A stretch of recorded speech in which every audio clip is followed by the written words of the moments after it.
বিসমিল্লাহির রহমানির রহিম। আর সম্প্রতি সরকারের আইন শৃঙ্খলা রক্ষাকারী বাহিনীকে পুনর্গঠন বা সংস্কারের আহ, যে কর্মপ্রয়াস, এটি আসলে তড়িঘড়ি করে করা ঠিক হবে না, এটা আমার বিশ্বাস। কারণ যে কমিটি গঠন করা হয়েছে প্রেক্ষিতে আহ, ওনাদের আরো ইনফরমেশন সংগ্রহে আরো সময় নিয়ে আহ, যথাযথভাবে যাচাই বাছাই করে এই যে কোনো সিদ্ধান্তে উপনীত হওয়া বলে আমি জরুরি মনে করি। কারণ এটা দেশের প্রবাসী সহ দেশের সাধারণ জনগণের জন্য সবচেয়ে বেশি গুরুত্বপূর্ণ। জুলাই এবং তার পরবর্তী পরিস্থিতি সম্পর্কে বিগত সরকারকে 2021 সনেই জানানো হয়েছিল, যখন র্যাব র্যাবের এগেনস্টে ইউএসএ কর্তৃক স্যাংশন প্রদান করা হয়। আমি কিছু স্ক্রিন শেয়ারিং এর মাধ্যমে আপনাদের কে আহ, তথ্য উপাত্ততে দিয়ে আহ, ও- সহযোগিতা করার চেষ্টা করছি। প্রথমে র্যাব নিয়ে শুরু করা যাক। র্যাব হচ্ছে আহ, আমার মতে বাংলাদেশের জন্য একটি আশীর্বাদ। 80 90-এর শেষ দুই দশক বা বিংশ শতাব্দীর প্রথম দশকে, আর বিশেষ করে 90-এর দশকে যখন সারা দেশের মানুষ সন্ত্রাসী চাঁদাবাজদের দের অত্যাচারে নিষ্পেষিত, আইন শৃঙ্খলা রক্ষাকারী বাহিনী সহ যখন নিরুপায়, ঠিক তখনকার সরকার এই র্যাবকে গঠন করে। শুধু র্যাব, এবং এই র্যাব গঠন করার পরে শীর্ষ সন্ত্রাসীদের তালিকা করা হয়। দেশব্যাপী আহ, সফল অভিযান চালানো হয় এবং র্যাব তার ইফেক্টিভ ভূমিকায় সবচেয়ে সফল এবং জনমনে আহ, শান্তি ফিরিয়ে আনে। এছাড়াও অবৈধ অস্ত্র মাদক উদ্ধার সহ পার্বত্য চট্টগ্রাম অঞ্চলের বা শীর্ষ উম, আহ, জঙ্গি সংগঠন ইত্যাদি আহ, ব্যাপারে র্যাবের ভূমিকা অনস্বীকার্য, এবং এটা এটা যদি আমরা ভুলে যাই তাহলে আমরা আসলে অকৃতজ্ঞ হব তাদের প্রতি, এবং তাদের প্রতি অবিচার করা হবে।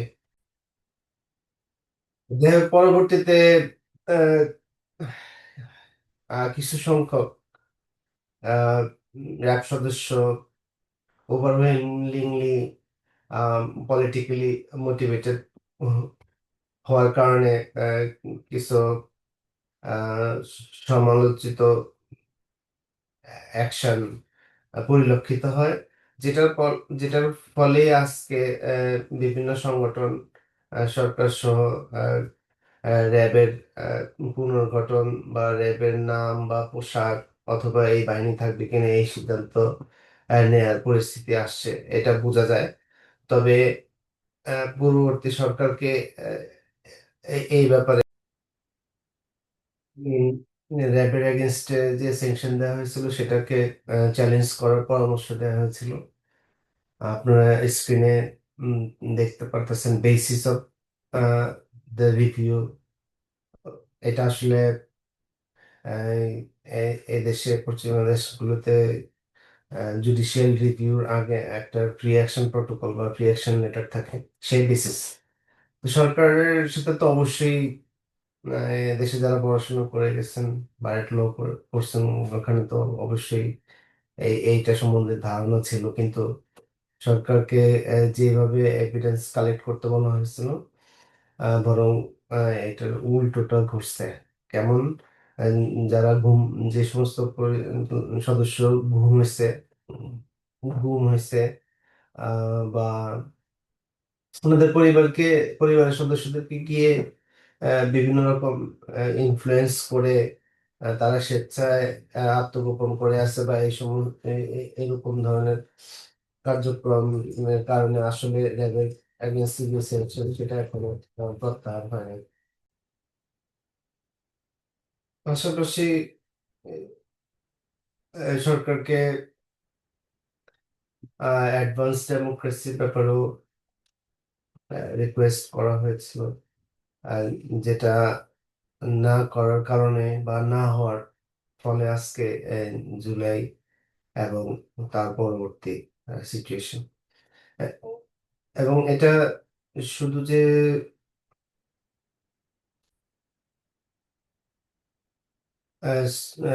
আমি এই এই পেজটি যে শুধু সোশ্যাল মিডিয়ার মাধ্যমে পোস্ট করা হয়েছে এরকম না আসলে। র্যাবের এগেন্সট স্যাংশনের ব্যাপারটা আমি হচ্ছে ডিসেম্বরের প্রবাবলি 13 তারিখে জানি, জানার পরে আমি আসলে মানে আর স্থির থাকতে পারিনি।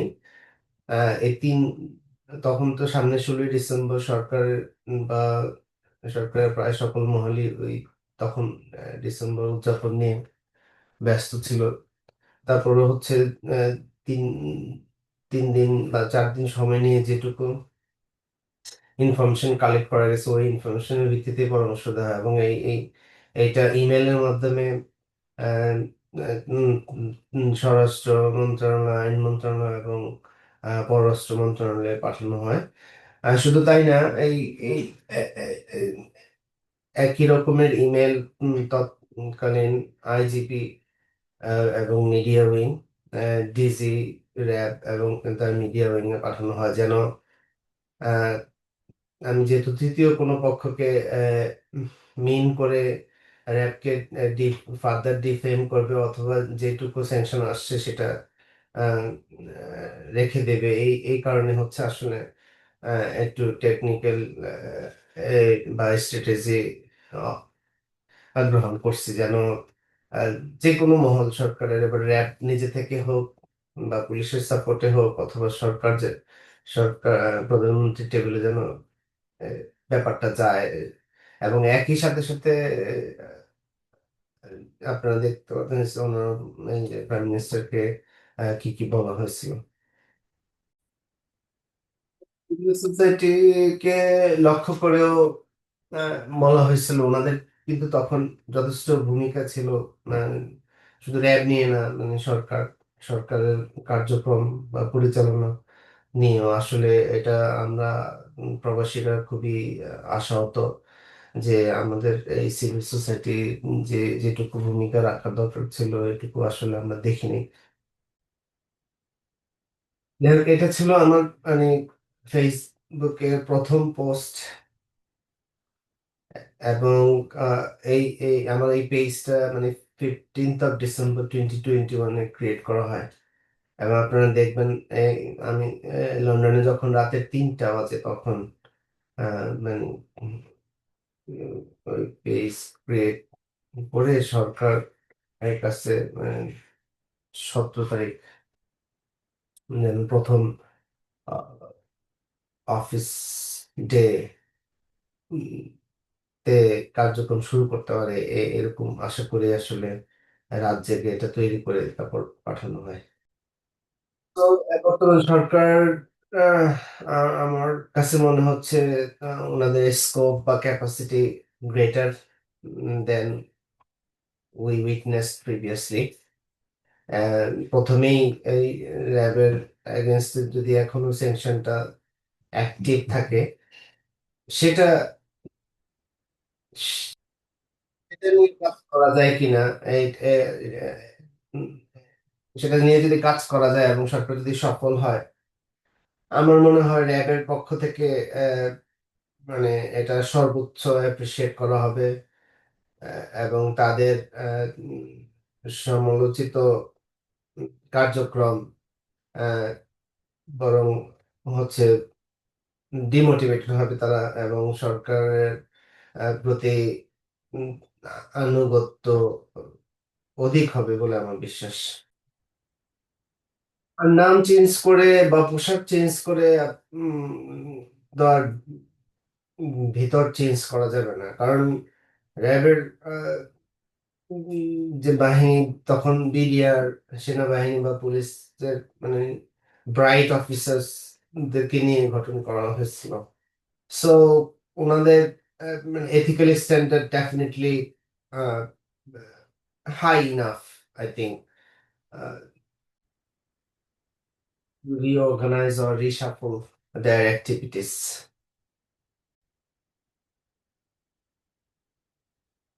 এরপর যদি পুলিশ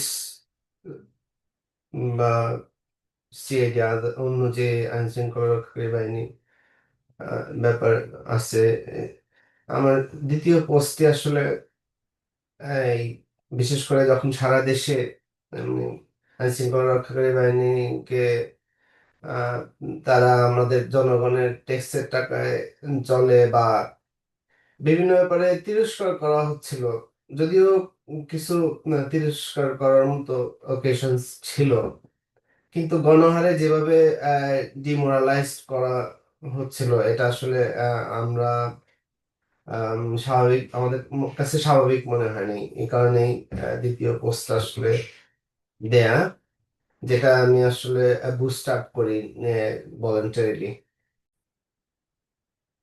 তবে বাহিনীর সংশ্লিষ্ট কর্মকর্তারা যারা অনৈতিক বা গণতন্ত্র বিরোধী বা অসামঞ্জস্য কার্যক্রমের সাথে ইনভলভ থাকবে, ওনারা শাস্তির আওতায় আসবে এই ব্যাপারে কিন্তু উম, উম, বলা হয়েছিল।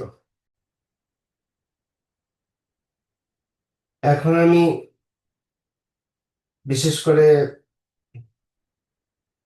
মাননীয় প্রধান উপদেষ্টা, স্বরাষ্ট্র উপদেষ্টা, সেনা প্রধান, পুলিশ প্রধানের দৃষ্টি আকর্ষণ করে কিছু গুরুত্বপূর্ণ তথ্যপত্র শেয়ার করব, যেগুলো ওনারা আমলে নিলে আহ, যে কমিটি গঠিত হয়েছে অথবা যে সিদ্ধান্তে যাবে তা এক্সিকিউট করতে আমার কাছে মনে হয় তাদের জন্য সাপোর্টিভ। এটা ইনফরমেশন গুলো হচ্ছে 2007 থেকে 2009, এই 16 মাসের একটা চিত্র, যেটা পুরো আইন শৃঙ্খলা রক্ষাকারী বাহিনী, আহ, আহ, আমি সেনা, নৌ বা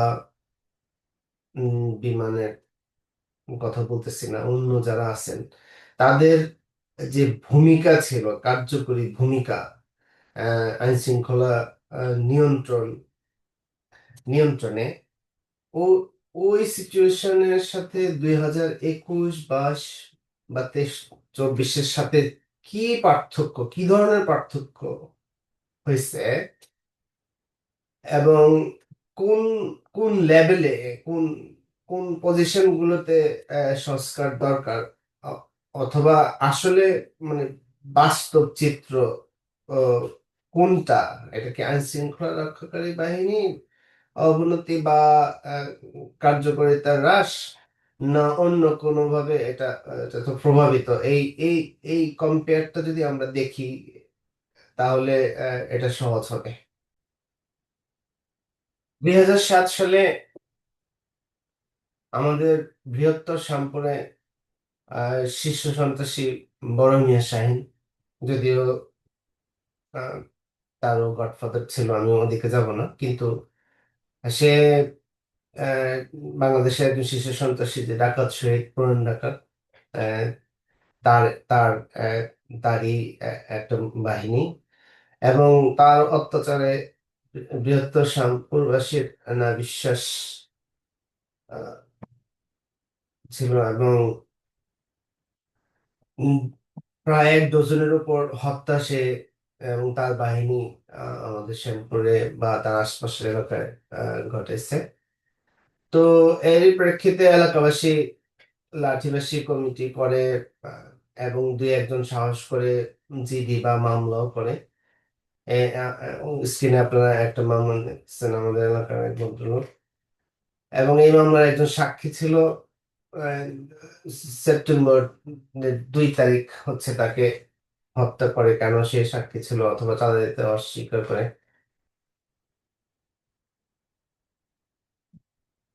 তারপর আহ, সেপ্টেম্বর 2 তারিখ যখন ওই ডাক্তার হুমায়ুনকে হত্যা করে, ঠিক ওই দিন রাতেই আমাদের কাছে আমার বাবার কাছে 5 লক্ষ টাকা চাঁদা চায়।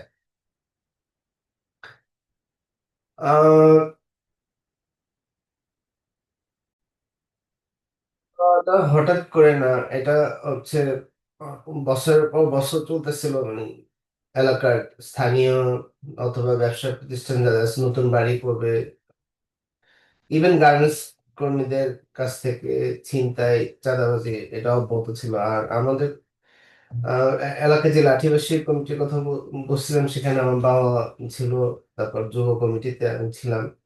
আহ, প্রকাশ্যে আমরা আসলে মানে নিজের এলাকাবাসী অর্গানাইজ হওয়ার চেষ্টা করছি এগুলোর বিরুদ্ধে। কিন্তু একটা সময় তাদের অত্যাচার এত বেশি প্রকট হয়, তখন আসলে তারা কাউকে পরোয়া করে না, এবং সে কেউ চাঁদা না দিলে তাদেরকে হত্যা করে ফেলছে।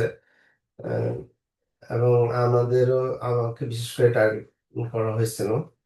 আহ, তো যাই হোক, কিন্তু এলাকা কেউ আসলে তাদের এগেনস্টে যে লিখিতভাবে অভিযোগ করবে, এই এইটা আসলে খুব কম লোকে করছে, করেই নাই, একজন দুজন ছাড়া।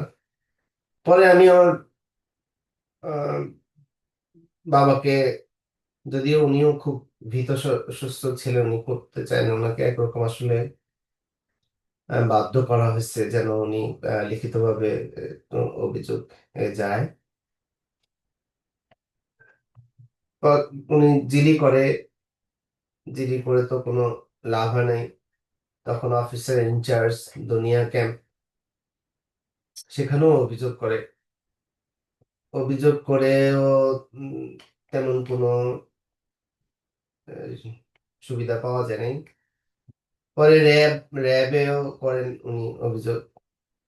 আসলে আহ, এগুলো করার কারণ হচ্ছে ওদের কার্যক্রমের এগেনস্টে যে যে পরিমাণ এভিডেন্স দরকার আইন শৃঙ্খলা রক্ষাকারী বাহিনীকে মুভ করানোর জন্য, সেগুলো আমাদের কাছে অ্যাভেলেবল ছিল না। তখন আমার বাবা শিক্ষা ভবনে চাকরি করার ফলে আমরা কি করি, যে আপনারা দেখতেছেন স্ক্রিনিং রেজিস্টার মনির তখনকার কেয়ারটেকার গভর্নমেন্টের আইন বিচার ও সংসদীয় মন্ত্রণালয়ে অভিযোগটা করি আমরা। তারপরে হচ্ছে মাননীয় সচিব, স্বরাষ্ট্র মন্ত্রণালয়, মন্ত্রী পরিষদে অভিযোগ করি। অভিযোগের রিসিভ কপি। তো ওই পর্যায় পর্যন্ত আসলে এখন এটা কেন হয় নাই, আগে দু একজনের মামলা করা ছিল বা অভিযোগ করা ছিল, আমরাও লিখিতভাবে অভিযোগ করার পর এই পর্যায় পর্যন্ত, কেয়ারটেকার গভর্নমেন্টের সর্বোচ্চ পর্যায় পর্যন্ত অভিযোগ বা সহযোগিতা চাওয়ার পরেও তেমন কোনো ফল আসেনি। পরে আমি আহ, বিভিন্ন রেফারেন্স নিয়ে বাংলাদেশের যে জাতীয় পত্রিকাগুলো ছিল, যেমন ইত্তেফাক, ইত্তেফাক আপনারা দেখতেছেন, ওদের এগেনস্টে, সন্ত্রাসী বাহিনীর এগেনস্টে আইন শৃঙ্খলা রক্ষা বাহিনীর আহ, কে জানানো বা সরকারের দৃষ্টি আকর্ষণ করার ক্ষেত্রে আপনার সময়গুলো বা তারিখগুলো দেখলে বুঝবেন ডেলিবারেটলি এগুলো আসলে প্রডিউস করা হয়েছিল।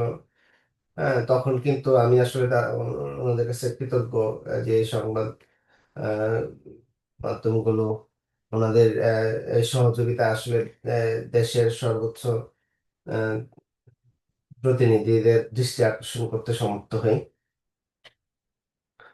কিন্তু বাস্তব চিত্রে তখনও আহ, হয়তো দু একজন করে অ্যারেস্ট হওয়া শুরু হয়েছিল।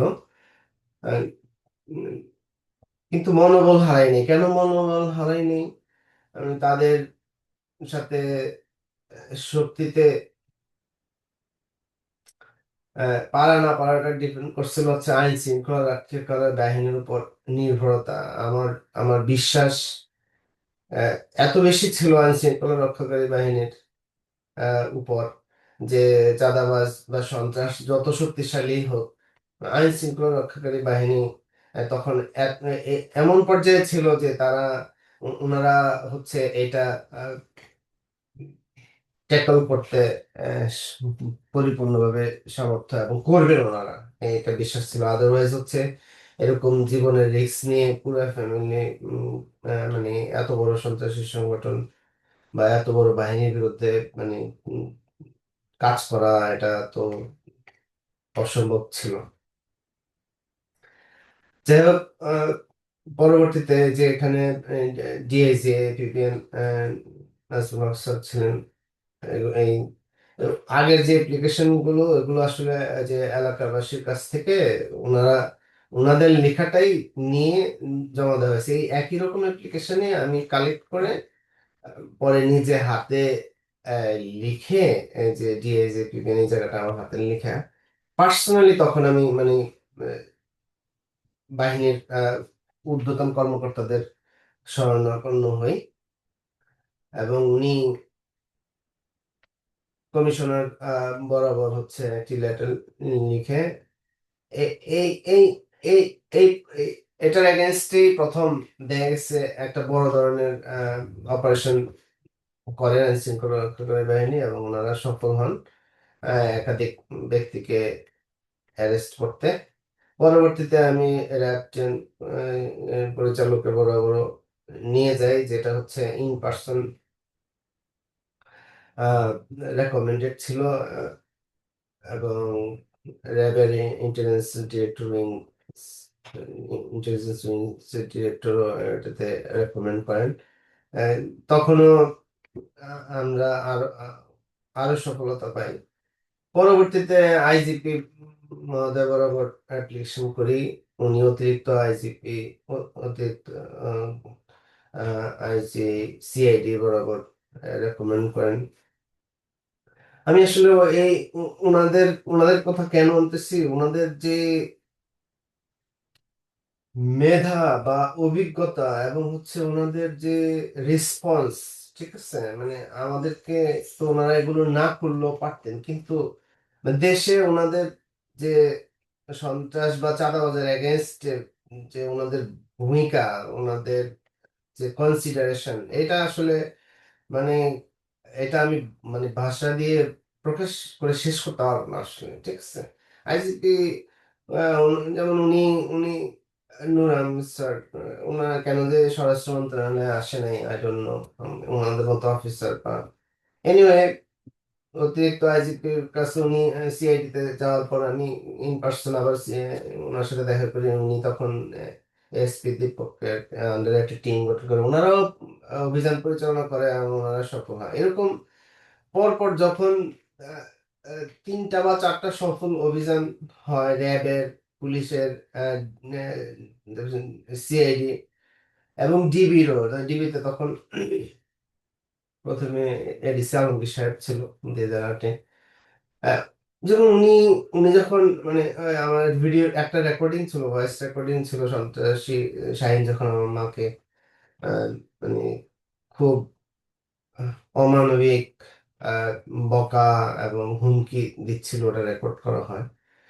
ওটা যখন শুনে উনি মানে এডিসি আলমগীর সাহেব মানে ওনার যে রিফ্লেকশন, ঠিক আছে, চোখে, মুখে, শরীরে, এই অফিসার মানে ওনাদের মতো অফিসার, ওনারা যে ওনাদেরকে আমি আসলে শ্রদ্ধা ভরে স্মরণ করি। ওনারা যদিও মানে লাকিলি সরকার পরিবর্তন হওয়ার পর ওনাকে স্টাফ কোয়ার্টারে ট্রান্সফার করা হয়, এটা খুবই মানে মানে হতাশাজনক যে যে সমস্ত অফিসাররা সত্যিকারে দেশের দেশপ্রেমিক, দেশের জন্য কাজ করে বা কাজ করবে, এই অফিসাররা যদি যথাযথ স্থানে না থাকেন, এটা খুবই দুঃখজনক।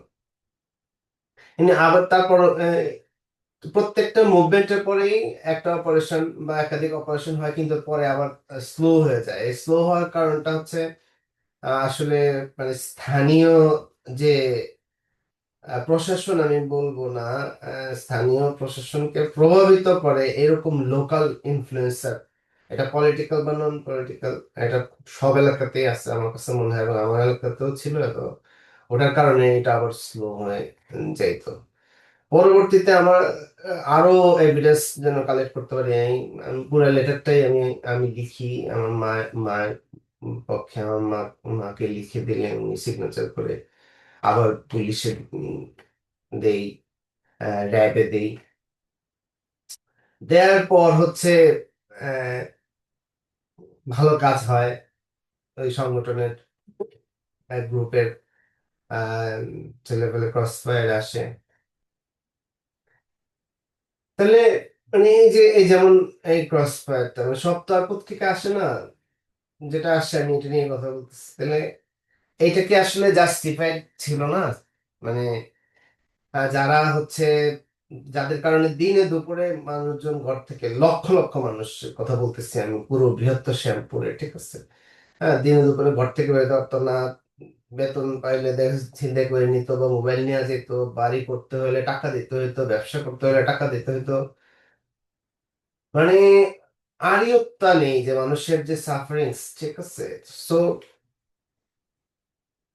তো এটা হয়, কিন্তু ওরাও আরো ডেসপারেট হয়। মানে একটা সময় তো, একটা সময় বলতে 3 তারিখ আমাদের কাছে চাঁদা চাওয়ার পর আমি ওই দিন রাতেই চলে আসি এলাকা ছেড়ে। কিন্তু আমার বাবা মা আসলে অন্যান্য বাড়িওয়ালাদের মতো কম্প্রোমাইজ বা মিউচুয়াল একটা তাদের মাথায় কাজ করতেছিল, কিন্তু আমি এটা হইতে দেয়নি। যদিও ওনারা আরো তো যে 7 দিন 3 দিন 24 ঘন্টা এরকম সময় বেঁধে দিতেছিল টাকার জন্য। হ্যাঁ, কিন্তু শেষে এই এই এই পুলিশ ওনারাই হচ্ছে স্কট দেয়। আমরা তো আমাদের ফ্যামিলিতে এরকম না যে আমরা মানে কোনোভাবে অত মানে প্রভাবশালী বা খুবই ধনী, এরকম না। কিন্তু আমরা যেহেতু ভিকটিম, এরকম অনেক ভিকটিম ছিল, এলাকা ছেড়ে চলে গেছে, অনেকে টাকা পয়সা দিয়ে এলাকা ছিল, আমাদেরকে দেখা গেছে পুলিশ নিজে পিক আপ দিয়ে এলাকা থেকে জাস্ট হাতের কাছে যেটুকু ছিল, বাবা মা ভাই বোনকে এই, তারা নিজের গাড়ি দিয়ে এসকর্ট করে এলাকা থেকে একটা নিরাপদ জায়গায় পৌঁছায় দেয়। হ্যাঁ, তাহলে মানে এই আইন শৃঙ্খলা রক্ষাকারী বাহিনীর কথা মানে বলতেছি আমি, 2007 2007 যে চিত্র এখনো আমি যাচ্ছি, না পর্যন্ত যাব আমরা। হ্যাঁ, তাহলে ওনাদের যে অবস্থা, ওনাদের যে ক্যাপাসিটি, ওনাদের যে বুদ্ধিমত্তা, ওনাদের মানে যে কৌশল, ঠিক আছে, এইটাকে কোনোভাবে আন্ডারমিন করা, আন্ডার এস্টিমেট করার সুযোগ নেই এখনো। সেই মানুষগুলোই যারা তখন এডিসি ছিল বা এএসপি ছিল, এএসপি হ্যাঁ, তারা এখন কেউ ডিআইজি হয়েছে বা মিনিমামে ডিআইজি আমার কাছে মনে হয়। হ্যাঁ, বা আরো এআইজিপিও হইতে পারে দুই একজন, কিন্তু যেমন এডিসি আলমগীর বা এডিসি মাহবুব, উনি আবার জেসিও হয়েছে, ডিবি বা কমিশনার হয়েছে। হ্যাঁ, ডিএস নাজমুল স্যার হয়তো রিটায়ারমেন্টে গেছে। তো সেই অফিসার গুলো এখন যদি হঠাৎ করে শুনি যে 82 জন কর্মকর্তা বা 84 জন কর্মকর্তা, এর মধ্যে ডিআইজি এডিআইজি হচ্ছে বিশাল সংখ্যা আসলে, মানে অপসারণ করা হয়। কেন অপসারণ করা হচ্ছে? ওনাদের যে মেধা বা অভিজ্ঞতা, ঠিক আছে, এখানে এবং নতুন যে রিক্রুটমেন্ট হয়েছে, ওই রিক্রুটমেন্ট তো অ্যাভয়েড করা হয়েছে। কেন? মানে বাংলাদেশে তো এরকম আসলে কোনো প্রশাসনে আমার কাছে মনে হয় না যে জৌনপুরি হুজুরের দ্বারা নিয়োগ হয়েছে। কে ছাত্রলীগ করছে, কে কোন দল করছে, আমার মনে হয় না নিয়োগের সময় এটাকে মানে এটাই একমাত্র এলিমেন্ট হিসেবে কনসিডার করছে কোন নিয়োগকর্তারা। ঠিক আছে, হয় দেখা গেছে তার নতুন নিয়োগপ্রাপ্ত যারা হয়েছে, দেখা গেছে তাদের অন্য সকল পথ, হ্যাঁ, বিসর্জন দিয়ে এই পথে তারা ইনভেস্ট করছে মেধা, অর্থ, সবকিছু, ঠিক আছে। এখন যদি হঠাৎ করে তাদেরকে মানে চাকরি থেকে বাদ দেওয়া হয়, মানে তাদের এটা কি ওনাদেরকে এই কম্পেনসেশন কে দিবে? ওনাদের কাউকে মানে তিরস্কার করে কিন্তু তার কাছ থেকে কাজ আদায় করা যায় কতখানি যুক্তিযুক্ত আমার জানা নেই। কিন্তু যেমন সিনিয়র যারা কর্মকর্তা, ওনাদের যে অভিজ্ঞতা, ওনাদের যে মেধা, আপনি নতুন করে নিয়োগ দিয়ে নতুন জুনিয়র পোস্ট থেকে এখানে দিয়ে কিন্তু সেম রেজাল্ট পাবেন কিনা এটা সন্দিহান আমি। এনে সেই ঘটনায় শেষ পর্যন্ত মানে আরো 6 মাস পর দেখা গেছে আমরা আব্বাকে দিয়ে মামলা মামলা করাই। তো মামলা করানোর পর হচ্ছে জিনিসটা আরো আরো আরো আরো বেশি গতিশীল হয়। এবং এগুলো পরবর্তীতে আরো পত্রিকায় আসে এবং শেষ পর্যন্ত 2009-এর জানুয়ারিতে গিয়ে যে বাহিনীর যে প্রধান বড় মিয়া শাহিন, সে আসলে ক্রস ফায়ারে আসে এবং এই ক্রস ফায়ারে আসে এখানে ও একা ছিল এবং একজন মেজর মেজর সাজ্জাদ উনি তিনটা ওনার গায়ে ওনার শরীরে তিনটা গুলি বিদ্ধ হয়, ঠিক আছে। উনি কিন্তু নাও বেঁচে থাকতে পারতেন এবং এই ইন্টারেস্টিং হচ্ছে এই মেজর সাজ্জাদ কিন্তু র‍্যাব 10-এরও ছিলেন না। উনি কিন্তু অন্য specially invited from another division, ঠিক আছে। তো র‍্যাব তার নিজের ব্যাটালিয়নে যখন দেখছে যে আপনি 16 মাস, আমি পুরা 16 মাসের একটা যুদ্ধের কথা আমি বললাম, ঠিক আছে। এই 16 মাসে উনার আইন শৃঙ্খলা রক্ষাকারী বাহিনী প্রত্যেকের, র‍্যাব, পুলিশ, ডিবি এবং সিআইডি সমান ভূমিকা ছিল এবং সবাই তাদের অভিযানে সফল। কিন্তু তা সন্ত্রাসী যে তার পাওয়ারটাও এত বেশি ছিল, এবং তার পিছনে এত বড় শেল্টার ছিল। একটা সময় শেষের দিকে গিয়ে প্রায় 10 কোটি টাকার মতো, মানে একটা আলোচনা হয় যে তাকে কোনোভাবে যদি সেভ করা যায়। ঠিক আছে? এটা কিন্তু সম্ভব হয় নাই। কেন সম্ভব হয় নাই? র‍্যাবের তাদের উনাদের দূরদর্শিতা দেখেন। উনারা উনি অন্য উনার সাথে আমি কথাও বলছি, র‍্যাব দস্যু উনি উনার বলা ঠিক হচ্ছে কিনা আমি জানি না। উনি দেখা গেছে মেজর র‍্যাংক, বাট র‍্যাব 10 এ এসে একজন অর্ডিনারি সোলজারের পোশাক পরে মেজর রাসেল ছিলেন উনার চেম্বারে বসে। তা আমি পাশে গিয়ে বসলাম। আমি যখন উনার চেহারার দিকে আর পোশাকের দিকে তাকাই, আর বসার স্টাইল দেখি, আর মেজর রাসেলের চোখের দিকে তাকাই, তখন উনি নিজে বলছে কি পোশাকের সাথে মিলতেছে না নাকি। আহ, এই ভদ্রলোকের কাছে আমি চিরকৃতজ্ঞ, চিরকৃতজ্ঞ। উনাকে বা এই আইন শৃঙ্খলা রক্ষাকারী বাহিনীর সকল অফিসার, একদম আইজিপি, এআইজিপি, ডিআইজি থেকে শুরু করে জেসি, কমিশনার, জয়েন্ট, মানে আর একদম আমাদের থানার যে ওসি ইফতেখার পর্যন্ত, আমি কেউ একটা টাকা কখনো আমার কাছে চায় না এবং বরং কিছু একটা যদি সামান্য খুশি হয়েও পড়লো, মানে টাকা না, মানে একটা একটা একটা পারফিউম বা একটা কিছু, আমার ওসি ইফতেখার যেমন শ্যাম্পুরে ছিলেন, ওনাকে দেওয়ার চেষ্টা করছি। মানে উনি বলছে আপনারা তো ভিকটিম, মানে আপনি তো ভিকটিম, আপনারা ভিকটিম, কেন আপনাদের কাছ থেকে নেব? বোঝা যাচ্ছে, মানে আমি শুধু পুলিশের কথা বলতেছি না, সবাই, কেউ একটা টাকা অথবা একটা এরকম কোন সিমটম কোথাও আমি পাই নাই, বরং ওনাদের যে রেসপন্স, ওই রেসপন্সের কাছে মানে আমরা পুরা শ্যামপুর বাসী চিরকৃতজ্ঞ ওনাদের কাছে।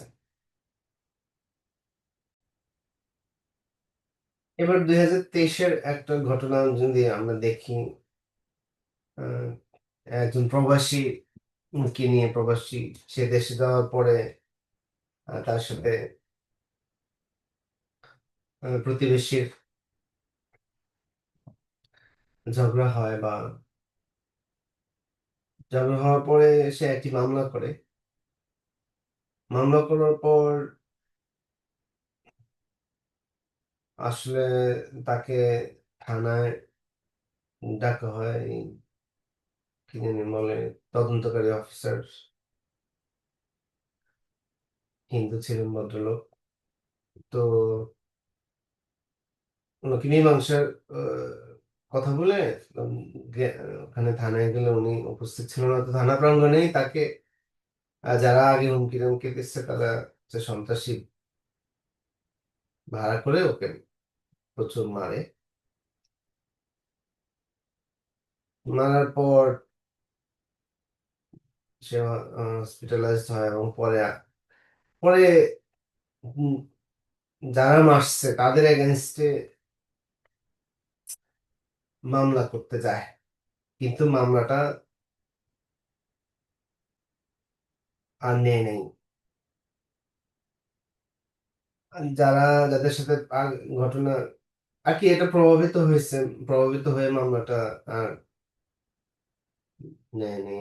এখন এটা কি আমি ভারপ্রাপ্ত কর্মকর্তাকে আহ দায়ী করব, না কি হচ্ছে যারা ঘটনাটা ঘটাইছে তাদের লোকাল যে পাওয়ার বা পলিটিক্যাল যে পাওয়ার, সেই পাওয়ারকে অভিযোগ করব? আমি ওসি সাহেবকে বোঝানোর চেষ্টা করি উম, ওনার যে দায়িত্ব, কিন্তু উনি আসলে অ্যাভয়েড করে গেছে। পরে এই ঘটনাটাই আমি ডিআইজি চট্টগ্রাম রেঞ্জে ওনাকে জানাই। ওনাকে জানানোর পর ওনার যে দায়িত্ব উনি সেটা করছেন দক্ষতার সহিত। উনি হচ্ছে ইনস্ট্রাকশন দিচ্ছেন এসপি কুমিল্লা, কিন্তু এসি কুমিল্লা সাউথ এই বিষয়টি অমীমাংসিত রাখেন। তার মানে এটা কি এসি এসি সাউথের গাফিলতি, নাকি হচ্ছে উনার রেস্ট্রিকশন, লোকাল পাওয়ার কর্তৃক উনি রেস্ট্রিক্টেড ছিল ওনার যে উদ্যোগ নেয়া সেখান থেকে। 2021-এ আরেকটা ক্রিমিনাল অফেন্স, এখানে উম, লে- বিস্তারিত বিষয় তুলে ফেলা হয়েছে খুবই ব্যক্তিগত বিষয়ের কারণে। কিন্তু এটুকু আমরা যেন বুঝি যে অবস্থার যে পরিবর্তনটা কোথায় কতটুকু হয়েছে।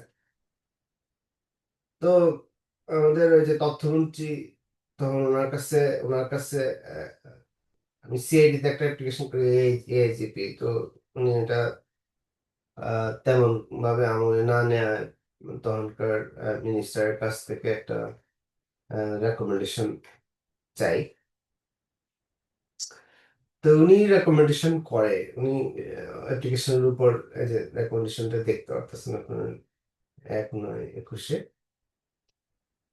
সিআইডি এআইজি এপি সিআইডি তে অ্যাপ্লিকেশনটা করি অফিসে। কিন্তু এইটা আসলে এটার যে আউটকাম 2007 8 9 এর সাথে তুলনা করলে মানে অনেকখানি আশাও তৈরি হয়। তারপরে একই বিষয়, এই পুলিশ হেডকোয়ার্টারে একটা ডিপার্টমেন্ট ছিল, সেল এক্সপেক্ট্রেট হেল্প সেল ছিল। তখন ওখানে বিষয়টা জানাই, উম, যেহেতু আমরা প্রবাসী, আমাদের প্রবাসীদের আশ্রয়স্থল মনে করি। ওই এআইজি এআইজি এক্সপেক্ট্রেট সেল তাবতুন নাসরিন, ওনার ওনার ঠিক একইভাবে আমি ওনার ওনার ওনার তারিফ করে আসলে শেষ করতে পারবো না। কোনো বাংলাদেশ যদি কোনো মানে মহিলা আইজিপি হয়, সেটা উনি ডিজার্ভ করেন। আমি জানি না উনি কি এখন রিটায়ারমেন্টে চলে গেছেন কিনা। মানে উনি আমার অ্যাপ্লিকেশনটা দেখেই উনি একটা কমেন্ট করে, আমি পরে জানি এটা। আমি খুবই মানে মুগ্ধ, তার প্রতি চিরকৃতজ্ঞ। মানে একটা মানুষের মেধা, অভিজ্ঞতা, তার ইন্টিগ্রিটি, ঠিক আছে, তার কাজে, হ্যাঁ, এবং সিনিয়র অফিসারদের মধ্যে এটার কখনো আমি ঘাটতি দেখি নাই। তো এটা করার পর উনি কমিশনার বরাবর ফরওয়ার্ড করে এবং আমাদের লোকাল স্টেশনে যায়। কিন্তু যাওয়ার পর যে তদন্তকারী কর্মকর্তা, ওই ভদ্রলোক হিন্দু ছিলেন, উনি এটা প্রভাবিত হন এবং উনি প্রভাবিত হন, এটা আমি বুঝতে পারি। আমি ওনাকে বারবার অ্যাপ্লিকেশন বা ফোনে চেষ্টা করি যে উনি যেন নিউট্রাল থাকে। এবং শেষ পর্যন্ত আমার আবার ডিসি ওয়ারি কাছে আবেদন করতে হয় যেন উনি মোটামুটি নিউট্রালি রিপোর্টটা দেয়। যাই হোক উনি রিপোর্ট রিপোর্ট দেয়, কিন্তু যে কাজ সহযোগিতাগুলো চাওয়া হয়েছে এবং যে ইনস্ট্রাকশন ছিল এআইজিপির ওনার প্রতি, উনি কিন্তু এটা মেনটেন করেনি। এখন এখানে সিনিয়র অফিসার অ্যাবসলিউটলি ওনার কাজটা উনি করছেন, কিন্তু নিচে থেকে হ্যাঁ একটা এর আগে দেখলাম আমরা প্রভাবিত হওয়া, এখনো দেখলাম প্রভাবিত হওয়া, হয়তো রিজন ভিন্ন। পরে আমি এই এই একই বিষয়ে আইজিপি মহোদয়ের কাছেও জানাই 24-এ। উনি ওই আইওকে ডেকে পাঠান। হ্যাঁ, এবং উনিও একইভাবে নিচে কমিশনার হয়ে আমাদের এসি শ্যামপুর ফরওয়ার্ড করেন, কিন্তু নিচে এসে আবার আহ, আমাদের আমার এক কমপ্লেনের এগেনস্টে তদন্ত, অথচ আমাকে জানানো হয়নি বা আমার কোনো রিপ্রেজেন্টেটিভকেও জানানো হয়নি এবং রিপোর্টের কোনো কপি আজ পর্যন্ত আমি পাইনি। তাহলে কি তিরস্কার করব বা উম, সরকার কি তিরস্কার করলে মানে হচ্ছে যেমন হুমকি দামকি দেওয়া হয় বিভিন্ন মহলের পক্ষ থেকে, আহ প্রত্যাহার করা হবে বা সাসপেন্ড করা হচ্ছে। যেখানে আহ, স্বরাষ্ট্র উপদেষ্টা আহ, এই প্রথম কোন সরকারি ঊর্ধ্বতন কর্মকর্তা বা প্রতিনিধি অকপটে স্বীকার করলেন যে পুলিশের দিকটাও আমাদের দেখতে হবে, বিশেষ করে ওনাদের আহ, থাকা খাওয়া নিয়ে। তো এই থাকা খাওয়া পুলিশের, আমার দ্বিতীয় পোস্টে আপনারা খেয়াল করছেন অথবা দেখলে বুঝবেন, পুলিশ বা আইন শৃঙ্খলা রক্ষাকারী বাহিনী সদস্যদের যে ডেডিকেশন, যে কন্ট্রিবিউশন, এটার এগেনস্টে আসলে মানে ওনাদেরকে যা দেয়া হয়, এটা প্রশংসা বলেন, আর্থিক সুবিধা বলেন বা অন্যান্য সুবিধা বলেন, এগুলো এগুলো রাজনৈতিক ব্যক্তিবর্গ বা তাদের কানেক্টেড ব্যক্তিবর্গ অথবা অন্যান্য অন্যান্য যে এজেন্টস এজেন্টস ঠিক আছে, তাদের তুলনায় ওনারা সবচেয়ে, আমার কাছে মনে হয় সবচেয়ে অবহেলিত হচ্ছে আইন শৃঙ্খলা রক্ষাকারী বাহিনীর সদস্যবৃন্দ। এ কারণেই আমার মনে হয়, যেহেতু আমরা সংস্কারের কথা বলতেছি এবং এই নাম হচ্ছে যে ডাক্তার তাসলিমা যারা, উনি বলছেন যে এখন প্রয়োজন গভীর সংস্কারের, রাজনৈতিক সংস্কৃতি পরিবর্তনের। এবং সেনাবাহিনী প্রধান বলছেন যে ডিসিপ্লিন বাহিনী যারা, তাদেরকে ডিসিপ্লিনে থাকতে দেবে এবং ওনাদেরকে আন্ডারমাইন করে এই বাহিনীগুলোকে আইন শৃঙ্খলা রক্ষা হবে বা উন্নতি হবে, এটা অসম্ভব। সো আমার কাছে মনে হয় র্যাবের ব্যাপারে যেটা, ওনাদের এগেনস্ট যে স্যাংশন, এটা উইথড্র করার প্রথম প্রচেষ্টা চালাতে হবে। সেখানে সফল হলে র্যাব র্যাবের ঊর্ধ্বতন কর্মকর্তাদেরকে নিয়ে বা পুলিশের ঊর্ধ্বতন কর্মকর্তাদের নিয়ে বৈঠক করে তখন আলোচনা সাপেক্ষে যদি কোনো সংস্কারের প্রয়োজন হয়, কারণ আমার কাছে ওনাদের কোনো কিছু ঘাটতি আছে একমাত্র মানে পলিটিক্যাল মোটিভেশন ছাড়া। তার মানে যেহেতু পলিটিক্যালি এখন চেঞ্জড দেশে, হ্যাঁ, তাহলে তো ও আনডিও ইনফ্লুয়েন্স হওয়ার সুযোগটা কম। আমি বর্তমানে কথা বলতেছি, আমি 6 মাস পরে কি হবে বা 1 বছর পরে কি হবে আমি এখন বলতেছি, সেটার ব্যাপারে যাচ্ছি না। কিন্তু এখন তো ওনারা এখন এখন তো ওনারা ইনফ্লুয়েন্স হওয়ার কথা না। হ্যাঁ, সো ওনাদেরকে বরং সুযোগ, ওনাদের যে ইন্ডিপেন্ডেন্টলি কাজ করার যে সুযোগ, সেটা বরং করে দেওয়ার জন্য, এবং ওনারা যেন সাফিসিয়েন্টলি মোটিভেটেড থাকে, সেটা কিভাবে করা যায় আমার মনে হয় এই ব্যাপারে বিবেচনা করা দরকার। একইভাবে আহ, পুলিশের পুলিশকে আপনি, আমরা তো একই দেশের মানুষ, একই বাহিনী। সো আপনি এই মানুষ চেঞ্জ করে যে এবং চেঞ্জ করার যে প্রক্রিয়া, নতুন যে রিক্রুটমেন্ট হচ্ছে, হ্যাঁ, এখন হয়তো আপনার এখন যারা সরকারে আছেন, তাদের এই রিক্রুটমেন্ট গুলো হচ্ছে কারো দ্বারা চ্যালেঞ্জ হচ্ছে না, কিন্তু এগুলোর আহ, মানে আমি বলতেছি না যে কোয়েশ্চেনেবল রিক্রুটমেন্ট হচ্ছে, আমি বলতেছি যে এটা এটা কতখানি ট্রান্সপারেন্ট, ঠিক আছে, রিক্রুটমেন্টের প্রক্রিয়া আসলে কি আগের মতোই হচ্ছে, এখানে কোনো রেফারেন্স ইউজ করে বা তদবির করে অথবা কোনো দলের পরামর্শে, এগুলো কিন্তু সাধারণ জনগণ জানে না, কিন্তু সাধারণ জনগণ যেটা জানতে চায়, যেমন আমি একজন প্রবাসী, আমি 13 বছর দেশে যেতে পারিনি বা চাইনি, এখন আমি দেশে যাবো, ঠিক আছে, আমার দরকার আমার দরকার হচ্ছে আমি দেশে গেলে আমার কাছে যেন কেউ চাঁদা না চায় বা আমার পরিবার যেন শান্তিতে থাকে, অথবা আমার কাছে আমাকে কেউ বিরক্ত করলে অথবা আমার সাথে আমাদের আমাদের শান্তি বিনষ্ট কারণ যদি কেউ হয়, আমি যেন প্রশাসনকে জানাইলে আমরা আগে যেরকম প্রশাসনের কাছ থেকে রেসপন্স পাইছি সেম রেসপন্স পাই।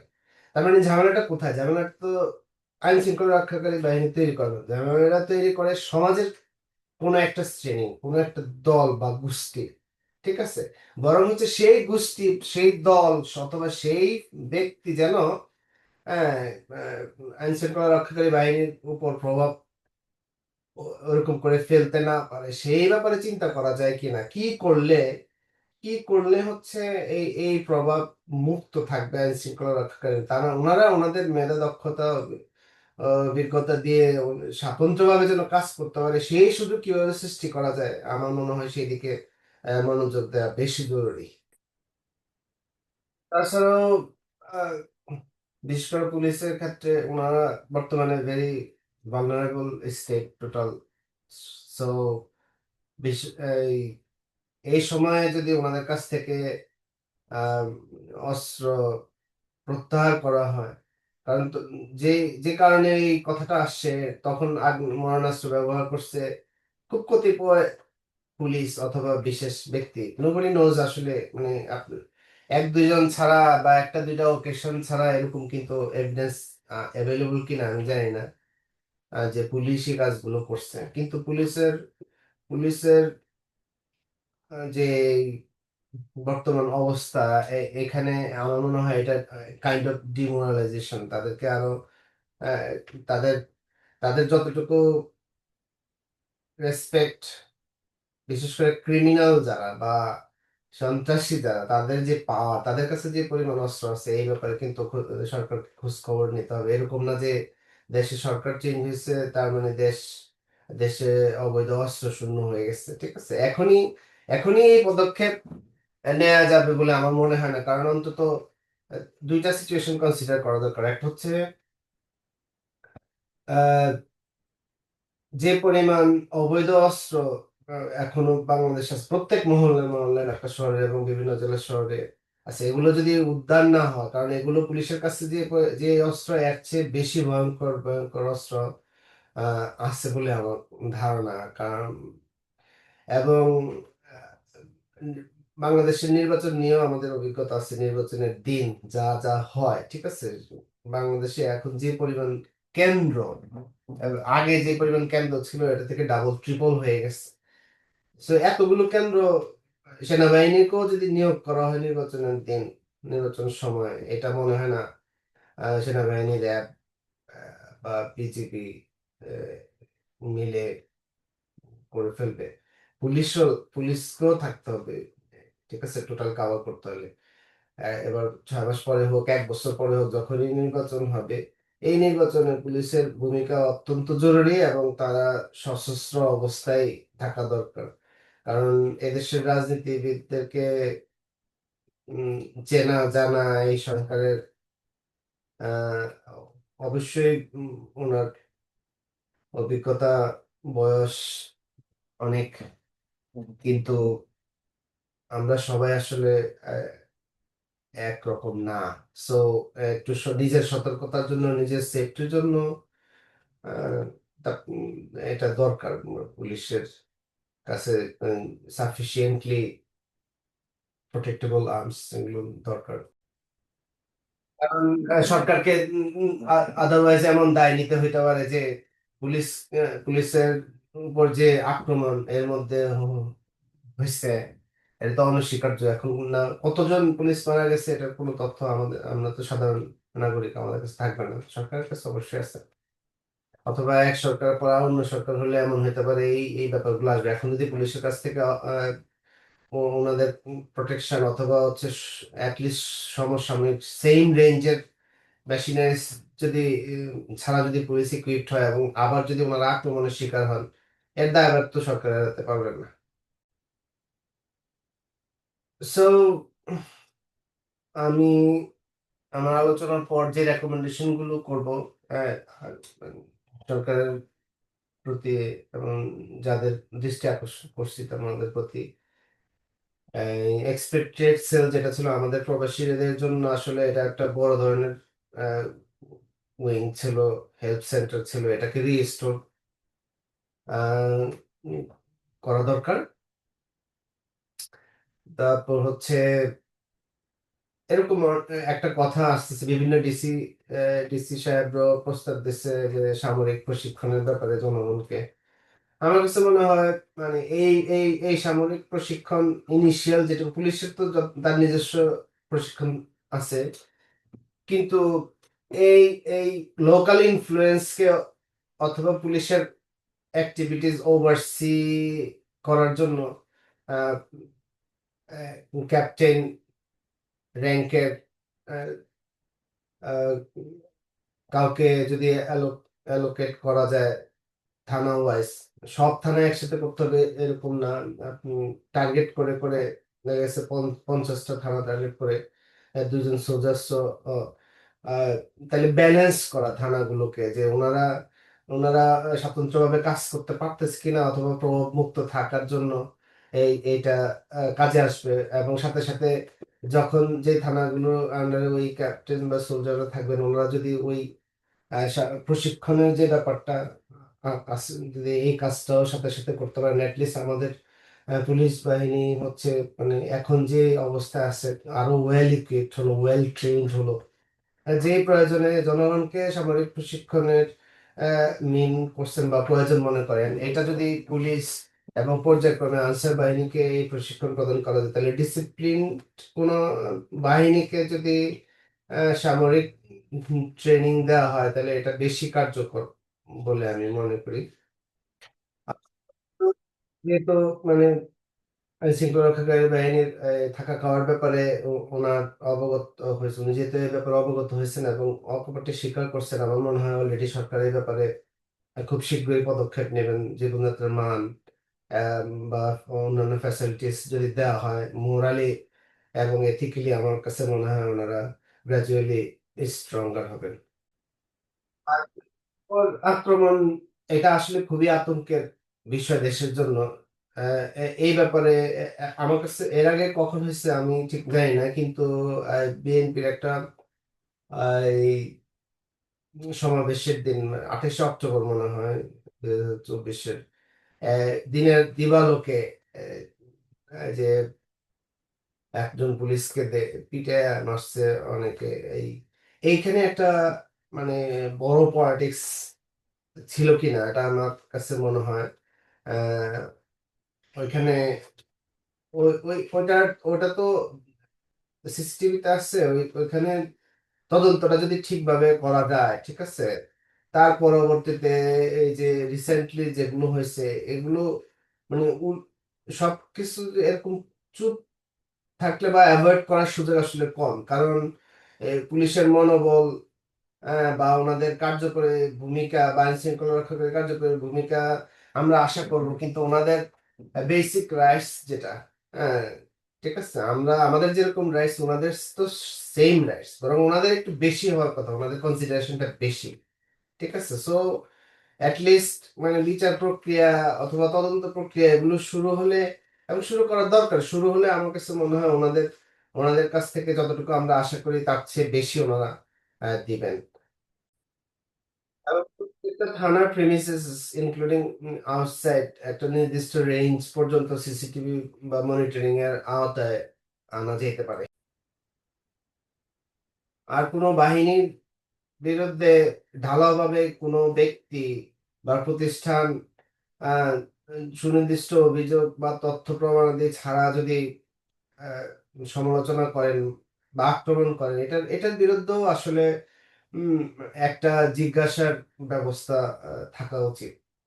লাস্টলি আমার উদাত্ত আহ্বান থাকবে, সম্প্রতি যে ডিসি এবং এসপি প্রত্যাহার করা হয়েছে এবং যে নিয়োগ বাতিল করা হয়েছে তা রিকনসিডার করা, কারণ মনে করেন আপনার সিদ্ধান্ত বা আপনাদের সিদ্ধান্ত এক্সিকিউট হয়ে গেছে অলরেডি। ঠিক আছে, এক- ওনাদের ওনাদের দেখা গেছে অল্টারনেটিভ আর কোনো মিন নাই। এটার আরেকটা ব্যাপার হচ্ছে, এর আগেও দেখা গেছে উম, চাকরি চলে গেছে, 10 বছর 15 বছর পর গিয়ে রেজিস্টার হয়েছে, তো শুধু কি জব রেজিস্টার হয় না, এটা আমাদের জন তারা ওনারা আবার দেখা গেছে 15 বছর জবে ছিল না, 15 বছর পরে সরকার পরিবর্তন হওয়ার পর এখনো এমন হইতেছে যে না, এমন না কিন্তু, ঠিক আছে, ওনারা কিন্তু ওনাদের তাহলে ওনারা 15 বছর 20 বছরের টাকাও পেলেন, কাজও করলেন না। ওনাদের দ্বারা ওনাদের তাহলে তাহলে কি এটা দেশের লাভ না লস, আমাদের জনগণের টাকা কি বাড়লো না কমলো, তাহলে কি মিসইউজ হলো টাকাটা, বরং একই ঠিকই সেম। এখন যাদেরকে আপনারা আমরা অপসারণ করবো, আপনারা অপসারণ করেন, তারা দেখা গেছে 15 বছর পরে যদি বেঁচে থাকে, যদি আবার রেজিস্টার হয়, অথবা আজকে যাদেরকে আমরা ইয়ে নিয়োগ বাতিল করে দেয়, ওনাদের নিয়োগ যদি পুনঃনিয়োগ হয়, ওনারা কি এই 15 যদি 10 বছর পরে আসলে এই 10 বছরের টাকা কি ওনারা পাবেন না? ডিজার্ভ করবে অবশ্যই। সো আমার কাছে মনে হয় যা ওনাদেরকে যদি সুযোগ দেওয়া হয় আবার, দুই একজন যদি এমন থাকে, সুনির্দিষ্ট অভিযোগ থাকে, ওনাদেরকে যদি রেজিস্টার করা সম্ভব না হয় সেটা আলাদা কথা, কিন্তু আমি সবাইকে মানে এই সিদ্ধান্তের আওতায় আনাটা খুবই যে বিচক্ষণ হবে বা দেশের জন্য সাশ্রয় হবে, অথবা হচ্ছে ওনাদের অল্টারনেটিভে বেটার কাজ আশা করব বা জনগণ বেটার সার্ভিস পাবে, এটা আশা করার কোনো কারণ নাই। আর যে সমস্ত কর্মকর্তা কর্মচারীরা আপনারা মনে করেন যে আপনারা ডিপ্রাইভড, অথবা যে সিদ্ধান্ত আপনাদের বিরুদ্ধে নেওয়া হয়েছে আপনারা যদি মনে করেন যে এটা অনৈতিক বা অবৈধ, অথবা আপনার অধিকার থেকে বঞ্চিত হয়েছেন, আপনাদের প্রাতিষ্ঠানিক আহ, আহ, যে উপায়, সেই উপায়ে আপনারা আবেদন করেন, আপনারা উম, প্রতিবাদ করেন, আপনাদের অধিকার আদায়ে আপনাদের নিজেদেরই সচেষ্ট থাকবে। আর আইন শৃঙ্খলা রক্ষাকারী বাহিনী এটা এই শুধু পুলিশ চাপা হয়েছে, ডিবি চাপা হলে ডিবি চাপা হয়েছে সেদিন না, সবাই পলিটিক্যাল লিডাররাও কিন্তু পলিটিক্যাল পার্টিরাও কিন্তু এক পার্টি আরেক পার্টির সাথে লিয়াজও করে চলে, লিয়াজও রাখে। হ্যাঁ, সময়ে একজন আরেকজনের পাশে থাকে। আপনারা আইন শৃঙ্খলা রক্ষাকারী বাহিনী আহ, মধ্যে এই সম্পর্ক কেন থাকবে না? আপনারা কেন পলিটিক্যাল লিডারদেরকে, পলিটিক্যাল পার্সোনালিটিজ ডিসিশন কে ভয় পাবেন? আপনারা যদি আপনাদের মোরাল স্ট্যান্ডার্ড ধরে রেখে ডিসিপ্লিনের যে চেইন অফ কমান্ড এটা মেনটেন করে আপনারা আপনাদের কাজ করেন, আপনাদের সাথে বরং পলিটিশিয়ানদের সম্পর্ক রাখবে আপনাদের সাথে। আপনারা যেন আপনার ওনারা সেভ হওয়ার জন্য, যারা দুর্নীতি বা অনৈতিক কার্যক্রমের সাথে জড়িত থাকে, তারা হচ্ছে আপনাদেরকে আহ, ইয়ে করবে, ভয় পাবে বা আলাদাভাবে মূল্যায়ন করবে। সো এখন আসলে পলিটিশিয়ানদেরও ভাবার সময় আসছে, আপনাদের আইন শৃঙ্খলা রক্ষাকারী বাহিনীর সদস্যরাও ভাবনার সময় আসছে। এটা আমি আমার সেকেন্ড পোস্টে বলছিলাম যে, বা ফার্স্ট পোস্টে, যে আইন শৃঙ্খলা রক্ষাকারী বাহিনী কিন্তু এই সিগন্যাল পাইছে যে তাদেরকে রিশাফল করতে হবে, রিঅর্গানাইজ করতে হবে। ঠিক আছে, ঊর্ধ্বতন আইজিপি বরাবর উনার উনার যে সমস্ত কর্মকর্তাকে অপসারণ করা হয় সব ইয়ে করা হয়েছে। যদি কোনো উপায় থাকে তাহলে যদি কোনো উপায় থাকে তাহলে আহ, এটাকে ওনাদেরকে রিস্টোর করার জন্য যে আহ, প্রচেষ্টা, যে পদ্ধতি, এটা মনে হয় I think it should be taken care. খোঁজ হচ্ছে টিম মেম্বারদেরকে আপনার আপনি হচ্ছেন টিম লিডার। সো টিম মেম্বারদেরকে আপনি একজন কম কাজ করে একজন বেশি কাজ করে আপনি রিঅর্গানাইজ বা রিঅ্যারেঞ্জ করেন। পোস্টিং আপনার আহ, আহ, আপনি অবজারভেশনে রাখেন, অবজারভেশনে রাখা না রেখে তারপর হচ্ছে কশান না দিয়ে হুট করে মানে কোনো পলিটিক্যাল ডিসিশন যদি হয় আপনার টিম মেম্বারদের এগেনস্টে, আপনারও এটা নিয়ে কথা বলা বা কাজ করা, প্রয়োজনে অন্য বাহিনীর সাথেও পরামর্শ করে বা সরকারের সাথে বা সরকারের সরকারের অধীনে, হ্যাঁ, আমার মনে হয় এখন কাজ করার সময় আসছে, কারোই চুপ থাকার সময় না। কারণ সংস্কার হবে, সংস্কার হবে, সবাই সংস্কার চাচ্ছে, প্রত্যেক সংস্কার যেন নিশ্চিত হয়। এটা এটার জন্য সবাইকে আহ্বান জানাই। ধন্যবাদ। সালাম আলাইকুম।